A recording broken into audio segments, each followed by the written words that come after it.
শোনো, খুব মনোযোগ দিয়ে শোনো, কারণ আজ আমি তোমাকে এমন কিছু সত্য বলতে যাচ্ছি যা তোমার পুরো চিন্তা ভাবনা এবং নারীদের প্রতি তোমার দৃষ্টিভঙ্গি সম্পূর্ণ বদলে দেবে। তুমি কি কখনো ভেবে দেখেছ কেন কিছু ছেলের স্পর্শে মেয়েরা বিরক্ত হয়, পিছিয়ে যায়, নিজেকে গুটিয়ে নেয়, অথচ অন্য কিছু ছেলের সামান্য ছোঁয়াতেও তাদের শরীরে বিদ্যুৎ খেলে যায়? কেন সেই তথাকথিত ভালো ছেলেটি বাসে বা ক্যাফেতে পাশে বসলেও মেয়েটি অস্বস্তি বোধ করে, দূরত্ব বজায় রাখে, অথচ সেই বাজে ছেলেটির হাত ধরতেও সে বিন্দুমাত্র দ্বিধা করে না? এটা কোনো ভাগ্য নয়, এটা কোনো জাদু নয়, এটা হলো স্পর্শের মনস্তত্ত্ব, এটা ডার্ক সাইকোলজি। আজ আমি তোমাকে নারীদের শরীরের এবং মনের এমন 4টি গোপন জায়গার কথা বলবো যেখানে সঠিক সময়ে এবং সঠিক উপায়ে স্পর্শ করলে তুমি শুধু তার শরীর নয়, তার অবচেতন মনকেও বশ করতে পারবে। কিন্তু সাবধান, এই বিদ্যা কোনো ছেলে খেলা নয়, এটা অত্যন্ত শক্তিশালী এবং মনস্তাত্ত্বিকভাবে গভীর। ভুল মানুষের হাতে পড়লে বা ভুলভাবে প্রয়োগ করলে এটা হিতে বিপরীত হতে পারে।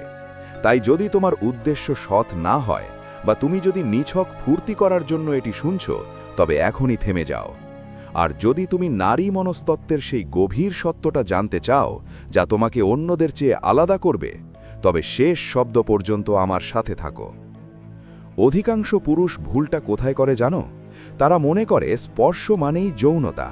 তারা মনে করে মেয়েদের কাছে যাওয়ার অর্থই হল সরাসরি শারীরিক ঘনিষ্ঠতা। আর ঠিক এখানেই তারা হেরে যায়। মেয়েরা বোকা নয়, লক্ষ বছরের বিবর্তনের ফলে তাদের মধ্যে তৈরি হয়েছে এক তীক্ষ্ণ ষষ্ঠ ইন্দ্রিয় বা সিক্সথ সেন্স। তারা তোমার স্পর্শের পেছনের উদ্দেশ্য বা ইন্টেন্ট চোখের পলকে বলতে পারে। যখন তুমি একজন ভিখারির মতো স্পর্শের জন্য কাঙাল হয়ে থাকো, যখন তোমার মনে চলে আমি কি তাকে ছুঁতে পারবো, তখন তোমার সেই ছোঁয়ায় থাকে হতাশা, থাকে এক ধরনের নিডিনেস বা অভাববোধ। আর মেয়েরা আর যাই হোক, হতাশাগ্রস্ত দুর্বল পুরুষকে ঘৃণা করে। তারা তাকেই চায় যার নিজের ওপর পূর্ণ নিয়ন্ত্রণ আছে। মনে রাখবে, স্পর্শ কোনো শারীরিক ক্রিয়া মাত্র নয়, এটি একটি অত্যন্ত শক্তিশালী মানসিক যোগাযোগ বা কমিউনিকেশন। যখন তুমি কাউকে স্পর্শ করো, তুমি আসলে তোমার আত্মবিশ্বাস, তোমার শক্তি এবং তোমার ব্যক্তিত্ব তার ভেতরে সঞ্চার করছো। এটাকে এনার্জি ট্রান্সফার বলা হয়। যদি তুমি ভেতর থেকে দুর্বল হও, যদি তুমি দ্বিধাগ্রস্ত থাকো, তবে তোমার স্পর্শ তাকে কোনো ভালো অনুভূতি দেবে না, বরং তাকে বিরক্ত করবে, তাকে ভয় পাইয়ে দেবে। তাই প্রথম নিয়ম, কাউকে স্পর্শ করার আগে নিজের মনকে স্থির করো। তোমাকে হতে হবে সেই পাহাড়ের মতো শক্ত যাকে ঝড়ও নড়াতে পারে না। মনে করো সেই সব মুহূর্তের কথা যখন তুমি দ্বিধায় ছিলে। আমি কি তার হাত ধরব? সে কি কিছু মনে করবে? সে কি আমাকে রিজেক্ট করবে? এই যে তোমার মনের ভেতরে চলা যুদ্ধ, এটা তোমার শারীরিক ভাষায়, তোমার চোখের চাহনিতে ফুটে ওঠে। আর মেয়েরা এটা স্পষ্টভাবে দেখতে পায়। তারা তোমার এই দ্বিধাকে ভদ্রতা নয়, বরং দুর্বলতা হিসেবে দেখে। একজন আলফা, একজন ডমিনেন্ট পুরুষ কখনো ভিখারির মতো অনুমতির জন্য অপেক্ষা করে না। সে এমন পরিস্থিতি তৈরি করে যেখানে স্পর্শ করাটা শ্বাস নেওয়ার মতোই স্বাভাবিক হয়ে ওঠে। সে জানে কখন এবং কিভাবে দূরত্ব ঘুচিয়ে আনতে হয়। স্পর্শের মাধ্যমে তুমি তাকে অবচেতনভাবে বার্তা দিচ্ছ, আমি নিরাপদ, আমি শক্তিশালী এবং আমি তোমাকে হ্যান্ডেল করতে সক্ষম। এটা শুনলে হয়তো তোমার আধুনিক শিক্ষায় বা অহংকারে আঘাত লাগতে পারে, কিন্তু প্রকৃতির নিয়ম নিষ্ঠুর এবং সত্য। প্রকৃতি দুর্বলকে কখনো সুযোগ দেয় না। তাই এই 4টি গোপন জায়গা জানার আগে তোমাকে নিজের কাছে প্রতিজ্ঞা করতে হবে, তুমি এই জ্ঞান ব্যবহার করবে একজন দায়িত্ববান এবং আত্মবিশ্বাসী পুরুষের মতো। এখন চলো প্রথম সেই গোপন জায়গার দিকে যাই, যা অধিকাংশ পুরুষ অবহেলা করে, কিন্তু যা একটি মেয়ের বিশ্বাস অর্জনের মূল চাবিকাঠি। প্রথম গোপন জায়গাটি শুনলে তোমার সাধারণ মনে হতে পারে, কিন্তু এর মনস্তাত্ত্বিক প্রভাব মারাত্মক। এটি হলো তার কনুয়ের বাইরের অংশ বা আউটার এলবো। তুমি হয়তো ভাবছ, কনুইতে আবার কি জাদু আছে? এখানেই ডার্ক সাইকোলজির খেলা। মানুষের শরীরের এই অংশটি এমন একটি নার্ভলেস বা স্নায়ুহীন এলাকা যা সামাজিকভাবে সেফ জোন হিসেবে গণ্য হয়। যখন তুমি কথা বলার সময়, রাস্তা পার হওয়ার সময় বা কোনো একটি পয়েন্ট বোঝানোর সময় আলতো করে তার কনুয়ের বাইরের দিকে স্পর্শ করো, তখন তার মস্তিষ্কের অ্যালার্ম সিস্টেম বা সতর্কবার্তা বেজে ওঠে না। এটি তাকে কোনো যৌন ইঙ্গিত দেয় না, বরং এটি তাকে অবচেতনভাবে বার্তা দেয় যে তুমি তাকে গাইড করছো, তুমি তাকে লিড করছো। একজন নেতা বা লিডার ঠিক এভাবেই স্পর্শ করে। লক্ষ্য করে দেখবে, প্রভাবশালী ব্যক্তিরা কথা বলার সময় আলতো করে অন্যের হাত বা কনুই স্পর্শ করে। এটি হলো ডমিনেন্স বা আধিপত্য প্রতিষ্ঠার প্রথম ধাপ। যখন তুমি তাকে এভাবে স্পর্শ করো এবং সে পিছিয়ে যায় না, তখন তুমি আসলে তার ব্যক্তিগত বা পার্সোনাল স্পেসে ঢোকার অনুমতি পেয়ে গেলে। এটি একটি মনস্তাত্ত্বিক পরীক্ষা। যদি সে এখানে কমফোর্টেবল থাকে, তবে সে পরবর্তী ধাপগুলোর জন্যেও প্রস্তুত। কিন্তু মনে রাখবে, এই স্পর্শ হতে হবে ক্ষণস্থায়ী, মাত্র 1 বা 2 সেকেন্ডের জন্যে। ধরে রেখো না, শুধু বুঝিয়ে দাও যে তুমি আছো। দ্বিতীয় জায়গাটি হলো তার চুল বা মাথার পেছনের অংশ। এটি অত্যন্ত সংবেদনশীল এবং ইমোশনাল একটি জায়গা। কিন্তু সাবধান, এটি হুট করে করা যাবে না। প্রথম ধাপ বা কনুয়ের ধাপ পার করার পরই কেবল এখানে আসা সম্ভব। কেন এটি এত শক্তিশালী? কারণ ছোটবেলায় বাবারা তাদের মেয়েদের মাথায় হাত বুলিয়ে আদর করতেন। এটি তাদের অবচেতন মনে নিরাপত্তা এবং আশ্রয়ের প্রতীক হয়ে আছে। যখন তুমি সঠিক মুহূর্তে, হয়তো কোনো হাসির কথার মাঝে বা কোনো সিরিয়াস আলোচনার সময় আলতো করে তার চুলে হাত বোলাও বা কানের পেছনে চুল গুজে দাও, তুমি তখন শুধু তার প্রেমিক বা বন্ধু হিসেবে নয়, তার প্রোটেক্টর বা রক্ষাকর্তা হিসেবে তার মনে জায়গা করে নাও। নারী মনস্তত্ত্ব বলে, মেয়েরা সব সময় এমন একজন পুরুষকে চায় যার কাছে সে নিজেকে শিশুসুলভ এবং নিরাপদ মনে করতে পারে। তোমার এই সামান্য স্পর্শ তার মস্তিষ্কে অক্সিটোসিন হরমোন রিলিজ করে, যা তাকে তোমার প্রতি মানসিকভাবে দুর্বল করে তোলে। সে অনুভব করে যে তোমার এই শক্ত হাতের ছোঁয়ায় এক ধরনের মমতা আছে, যা তাকে শান্ত করে।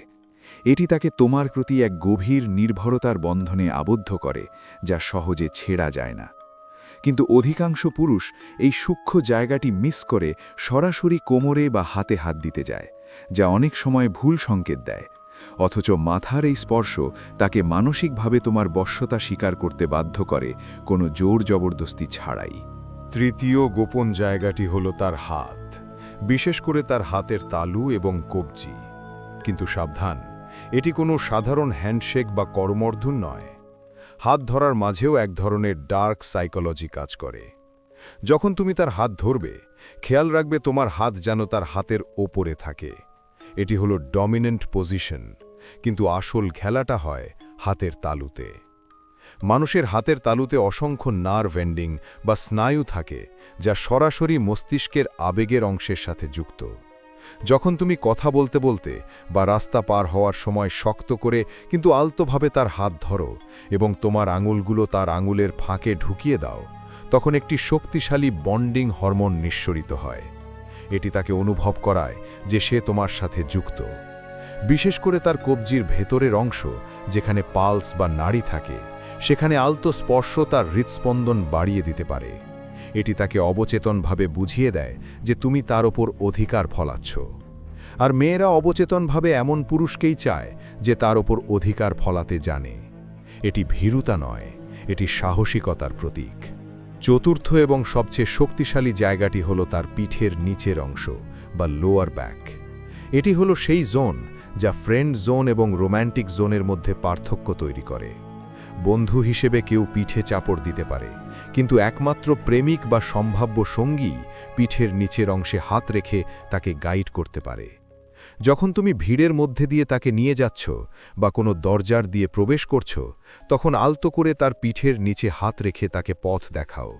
এই স্পর্শটি তাকে এক অদ্ভুত মিশ্র অনুভূতি দেয়, একই সাথে নিরাপত্তা এবং উত্তেজনা। এটি তার শরীরকে বার্তা দেয় যে তুমি তাকে নিয়ন্ত্রণ করছো, তুমি তাকে গাইড করছো। তার শরীরের ভরকেন্দ্র বা সেন্টার অফ গ্র্যাভিটি এই কোমরের কাছেই থাকে। তাই এখানে স্পর্শ করার অর্থ হল তুমি তার গতিবিধি নিয়ন্ত্রণ করছো। নারীদের অবচেতন মন সবসময় এমন একজন পুরুষের খোঁজ করে যে তাকে সঠিক পথে চালিত করতে পারে, যে তাকে নেতৃত্ব দিতে পারে। তোমার এই একটি স্পর্শ তাকে সেই বার্তাটি পৌঁছে দেয় 1000 গুণ শক্তিশালীভাবে। পরিশেষে মনে রেখো, এই 4টি জায়গাই হলো চাবি, কিন্তু তালা খোলার আসল কারিগর তুমি।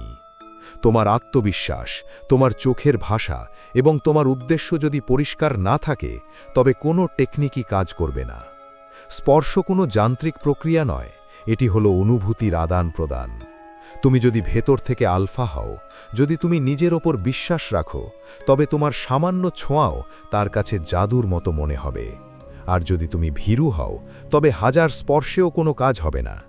এই জ্ঞান তোমাকে দিলাম যাতে তুমি সাধারণ ভিড় থেকে নিজেকে আলাদা করতে পারো। এখন সিদ্ধান্ত তোমার। তুমি কি সারা জীবন ওই পেছনের বেঞ্চে বসে থাকা ছেলেটি হয়ে থাকবে, যে শুধু চেয়ে চেয়ে দেখে, নাকি তুমি সেই পুরুষ হবে যে এগিয়ে যায় এবং নিজের প্রাপ্য বুঝে নেয়?